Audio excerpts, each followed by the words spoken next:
Well, let's just set a few seconds on that one there, Rev. How you doing? 9:35 in the morning, continuing. It's still May the 12th, 2024. And a grizzled face and gray-haired looking Weaver Agency of Roseman in California. Shall we talk Mother's Day? Hardest day to celebrate. And I've been trying to put this stuff out there and relabel them like crazy. For me, Mother's Day was everything because if I didn't, Ma would have me and my brother's uh, face. Let's just say that you do not mess around with a holiday. That means a great deal. It means it's recognizing. And if it doesn't recognize you, you are not going to have a nice year. Not at all. I could say a lot of expletives on this one. Let's just say uh, Mother's Day was very important to my mother. It was a value, it was a status, it was something that my mother could be proud of. Knowing that her two boys would appreciate her a lot more, despite the fact that some days she was a royal pain in the ass. And other days you had to love her more because she was the mama. You gotta love her. Yeah, let's not go to that one because I can't do the voice on that one anymore. There had been a couple of times that Ma was really disappointed about Mother's Day because the boys either didn't remember the day or didn't treat her very well on Mother's Day. We did not live it down throughout our lives on that one. We kept it in our heads on this. We kept telling ourselves that this was important, right? Mother's Day was important. But we never did do it out of spite. We just did it out of being brain dead and brainwashed or something like that. We just didn't do it right. And she was disappointed. In fact, she was very disappointed for months on end. And I didn't blame her for that one. I really didn't. She was a special woman, and she was very hard headed, controlling at times, but she wanted everything for her boys. But then again, we had to work for everything else. We had to be maids. We had to learn how to take care of a house. We had to learn how to cook. She wasn't going to do everything for us. We were going to do everything. That's how it was.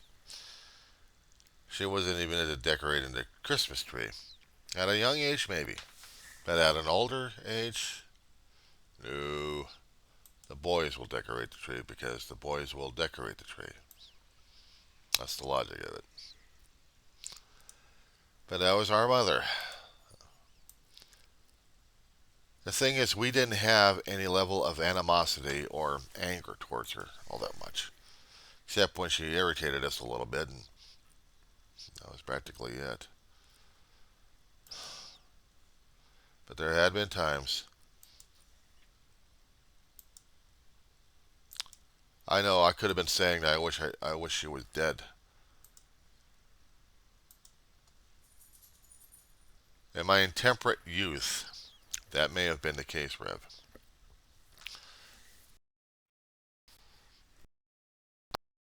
Thought came in my. But these days, I miss her more and more. The longer it is between the death of my mother and my brother, the harder the birth anniversaries, the passing anniversaries, and the special holidays are getting worse and worse.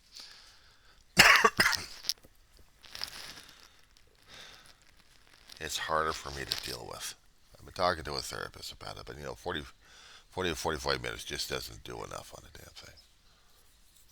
I may curse and cuss on this video. Forgive me. But I don't blame her for doing what she was doing. She was trying to do the things she had to do. She was trying to take care of us. And We were trying to take care of her. Back in the 80s, I was a teenager, budding teenager, coming from junior high to, well, actually from elementary school to junior high to senior high. And in that time period, we were dealing with a grandmother who was suffering through a stroke, bedridden at home, and we were doing 24/7. My brother at the time was struggling with the United States Navy. He wanted to come home to help out. He couldn't. He went AWOL about a year and a half until he was found out by one of my uncles who worked for the state of California, law enforcement, of course. And he warned David once, I'll come over here again. You're here without your discharge. You're going back. I mean, you're going back, but you're going to jail. Break time on him. So my brother had to go back.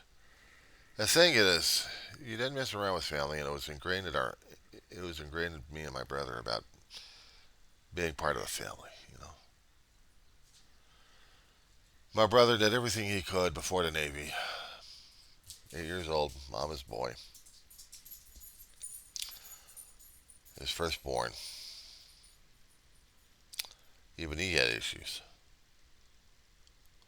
He was also trying to raise his baby brother. We were trying to be tight during those days. We didn't yell and scream at each other, but we had challenges. At one point, before Grandma had her stroke, we lived about a few years in a house. I love that house. I love that place. Had Aunt May in there, had Grandma, had Ma. Dead before he went into the Navy.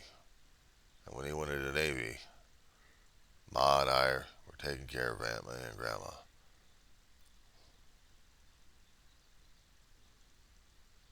I miss them both, those old ladies. Anyway, when Aunt May passed, we had to move out of the house because the landlord was selling it to a nearby pastor who was going to take over the place. It's right across the street from the community church. Long stories. I'll do videos on this one on a constant basis on my channel. There was a lot of tension happening at the home. Moved into a dump of a place, but it was still a roof over the head with a swamp cooler. Turned everything gunky. Ugh. It's like living in the South, I've heard. We had constant humidity and constant heat. It was trying to keep us cool, and we kept seeing moisture off the walls. Half times, guy kept trying to fix it. It was still too damn miserable. 5 years in that place. 5 years. But at that time, starting out, things were getting heated up with Ma and Grandma. To the point where Grandma was going to be seeing her relatives, actually her kids. She had a lot of kids. Several uncles, males, and we had aunts, a couple of them. And because of this, Grandma went down to San Diego, had a stroke. Pressure got to her so damn badly. Stress levels were out of the world. That half her brain went out. The other half was struggling like crazy. Uncle down there wanted to keep her in a nursing home. Ma was going to turn our house into a nursing home. She did. We had family and friends coming over, trying to help out Ma as best as she can, but it was basically a kid and me taking care of Grandma. And she took care of her a great deal. I'm surprised that she didn't have any heart attacks or strokes herself sometimes. And it was hard as hell to deal with that.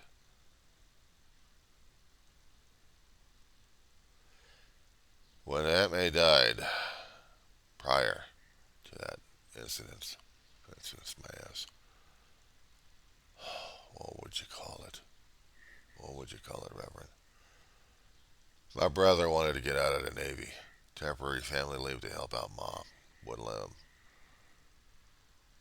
Because of the job duties that he had in the Navy, it wasn't possible. And he only got the information after things happened. And I think it kind of burned him on that one a bit. Still had a job to do, but still. He couldn't give him emergency leave to go back home to try to help out a few things. But Grandma's situation, that was the thing that broke my brother's back on that one. He went back in, he had to fight the legal system. Not to stay in the Navy, but to get the hell out of it. Hence, he ended up with a bad conduct discharge. He had been trying to fight that decision ever since, till the time he passed. But family was instilled in him. Not to mention the fear of losing Ma and everybody else he loved. So, he was determined to help with Mama and Grandma, take care of both ladies. Me, on the other hand, I don't know about that. Yeah. But I know one thing that he took with him out of the Navy was how do you cope with life when life keeps throwing you hardballs, drugs, and alcohol. When he died, he was 32 years clean and sober. 32 years. That was since 85. Since then, he had struggled like crazy, trying to take care of Ma, Grandma, and me.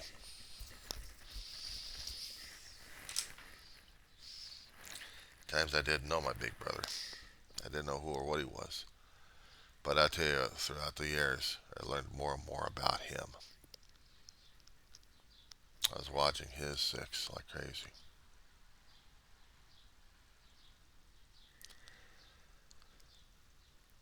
But he took care of Grandma because he loved her a great deal, and Ma and me. To the point where Grandma passed away, and Ma made a promise with Dave, who related to me. Ma didn't care what would happen to her. If she was going to be needing attention, as in being put into a nursing home, we don't do that to her. We take care of her at home. We did. We kept that promise. But almost. There had been one time for a rehab facility about a month and a half. She was in the hospital earlier with infection, fighting it off. But in her weakened condition, her muscles atrophied. We were trying to transfer her from a bed to a wheelchair. She fell on her bum. Hospital had already discharged her, but she stayed a little longer.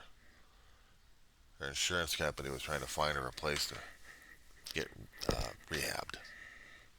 We found one, miles and miles away, but we would do the drive anyway. Every day, my brother would.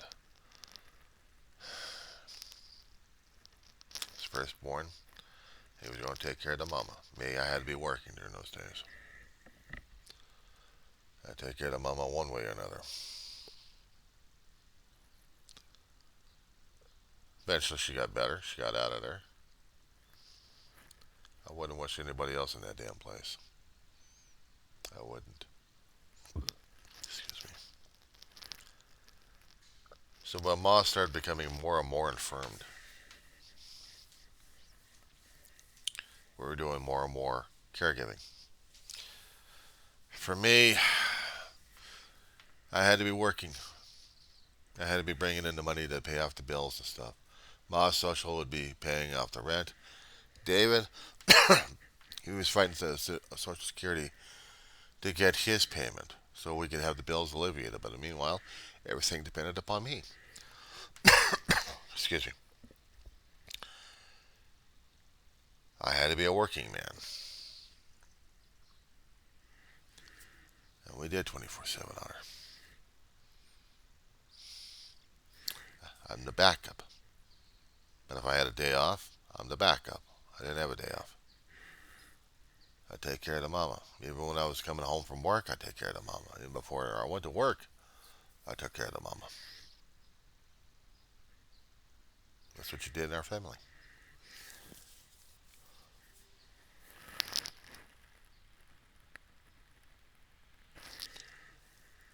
Ma was special. She loved her little toy dolls, stuffed animals that you get from different places. When you go into a hospital gift shop, you see those stuffed animals, or sometimes you go into a liquor store and you see stuffed animals in there.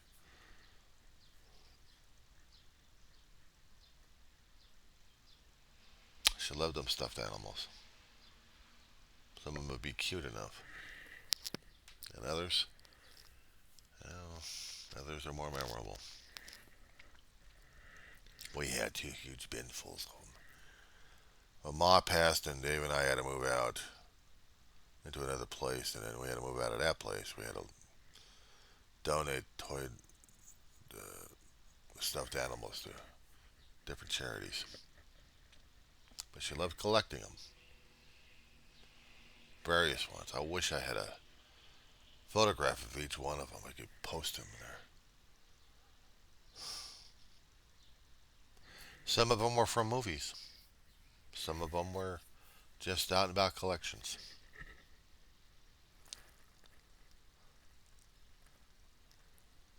When Dave and I were getting her Mother's Day, it'd be a card and not a flower, but a stuffed animal. But also, we had to make sure we had pomelos for her as well. She loved pomelos.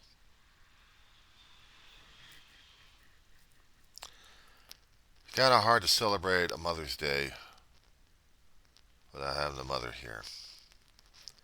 It's hard for me to look at it all and just ask myself, what do I do now? How do I celebrate Mother's Day, Reverend? How do I celebrate this this day of commemorating a woman that has been in your life since the day of your birth? Now, I hadn't left the home. I hadn't left the nest. I made the nest my home. So I took care of her. Probably out of pure fear of life, but took care of her anyway. And I'd worked my ass off, and I didn't want to disappoint her or anybody else for that matter.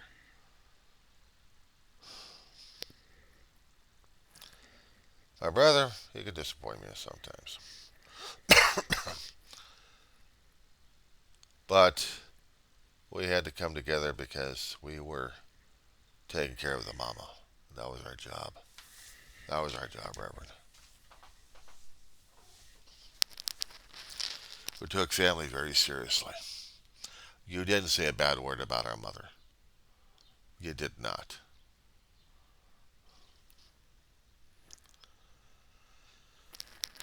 Anyway,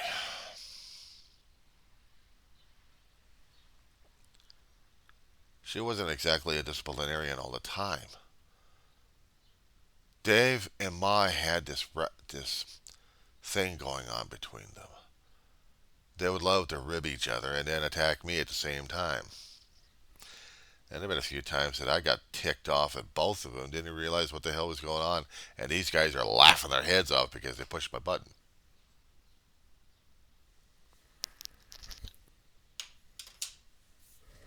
Push the buttons. I'd be so damn angry. I'd be so damn angry, Reverend.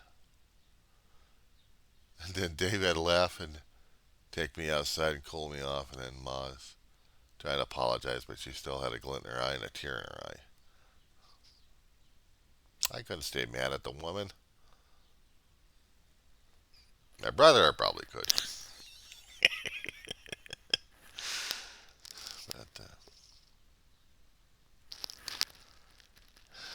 they were joking on some occasions. Sometimes I'd be part of the joke, and sometimes we'd joke her. But no, she was very clever in her viciousness.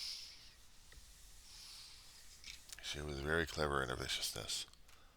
How to humble and humiliate us at the same time, and then show that she still cared and loved us.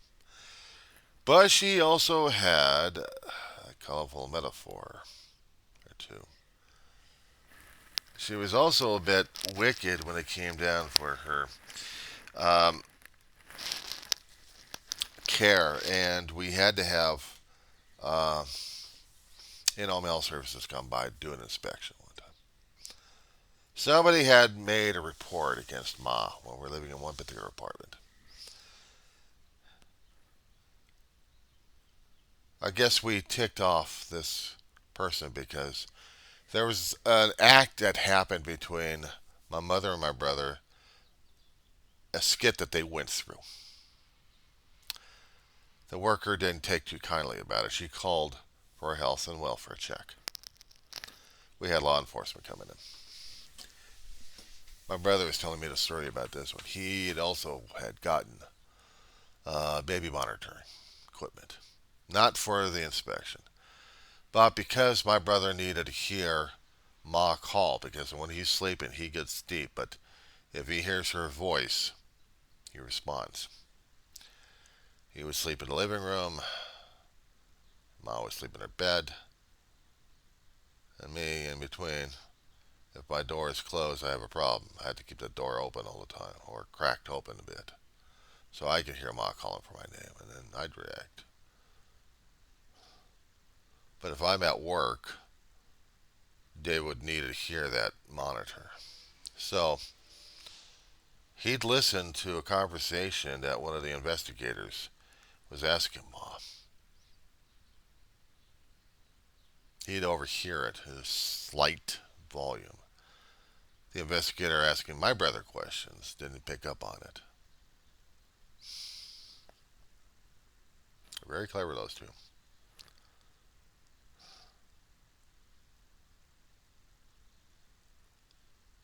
I'll tell you, Reverend, the day that Ma passed, we had dark clouds and we had rain. Every time there's been rain ever since, I keep wondering, is Ma pissed off at me, or is she crying for me, or crying about David again? Dave's still on. Dave's been passed since 2018, September. Ma, February of 2013. Every year it gets harder and harder to deal with this, Reverend. Every year it gets harder and harder, and I'm still having a hard time dealing with it. How can I not deal with it, Rev? I can't even celebrate the holidays like I used to without breaking down and going nuts over this one. I mean, how the hell am I supposed to do this? Mother's Day is coming, and I'm supposed to. What am I supposed to do for Mother's Day? I remember her every single day. I got pictures of her and Dave all over the place. Every time I keep doing my videos, I've got the pictures over here. What am I not doing right at this point? What am I doing wrong?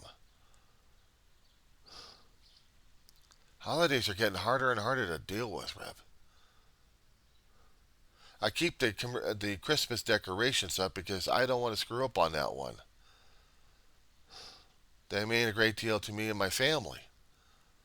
To me, Ma loved Christmas, but there was always a time for having the stuff up and the stuff for taking down. And at one time, David and me actually kept most of our Christmas decorations up until the next time, and then took them down for a short time, put them back up again, and we had a move out situation. I hate evictions. Long story short, it's on this one there, Rev. But about 2 or 3 years running right now, I've had my Christmas trees, my little tiny Christmas trees. Most of them can be lit up, and the other ones couldn't, but I don't care. Decorated still with what, ornaments like a salvage from the past. Surrounded by stuffed animals. Got Christmas lights on them. I even kept up the Christmas lights over here and also some of the garland because I needed it. And then I transferred some of the Christmas lights into my bedroom, which I still use. Supposed to sleep in a dark place. I can't do that. Me and my dog can't do that. I got used to the Christmas lights. Things we cope. I even told a therapist about my crying situations. At one time, I had to grab a teddy bear and squeeze the crap out of it. Because I couldn't take it, Reverend. I couldn't take it. I'm still having a hard time with this holiday. falling in my ass. This was one of those days that Mom had to be remembered. She had to be part. She had to be that. She had to be it. It's like her birthday. You didn't forget her birthday. You did not forget her birthday. You'll be dealing with the wrath of Ma, not the wrath of God. And you didn't screw around with Mother's Day. You really didn't. Because it would be the wrath of Ma. Hell, that's no fair like a woman scorn. But you never met Ma in the first place. But it's not the scorn. It's the heartache. It's the heartache, Rev. It's what kicks my ass. How do you make a day that matters a damn to you? How do you make a day that's so special that you can't even say anything wrong about it? How do you how do you celebrate a mother that's been everything to you? I know she wanted me to live a life. I know David would want me to live a life. I'm not living, Reverend. I'm struggling. I'm surviving. Some days are good days, and other days I'm getting my ass kicked. This is one of those days I'm really getting my ass kicked. I turn on anything else but politics because that would really screw things up in my head on that one. I turn on Battlestar Galactica. Not for the 78, but the re-engineered stuff. That's just as depressing. But I try to give as much attention as I can to my dog. She is the mama, so I gotta love her. 20-year-old, struggling like crazy. She means the world to me. She means the world to me now. Best so does Ma and Dave. Rev, how do I honor them? How do I honor them on a day like this? I don't know. Special meals are kind of hard. We're in budget, so I have to deal with that. I guess somebody out there needs help with a loan again. Struggling on her own, and I have to do what I can to take care of her, I guess.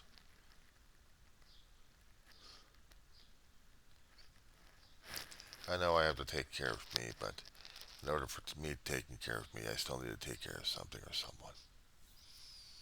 It's just that way. I guess I'm trying not to dedicate it because it'll sound like I'm self-centered. I'm trying to look for attention on this one. I guess the only person who would be watching is God, and only He would know. Only He would know.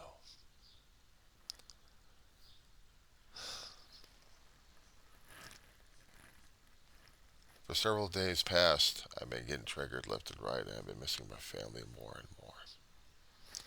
I've been bawling my head off left and right.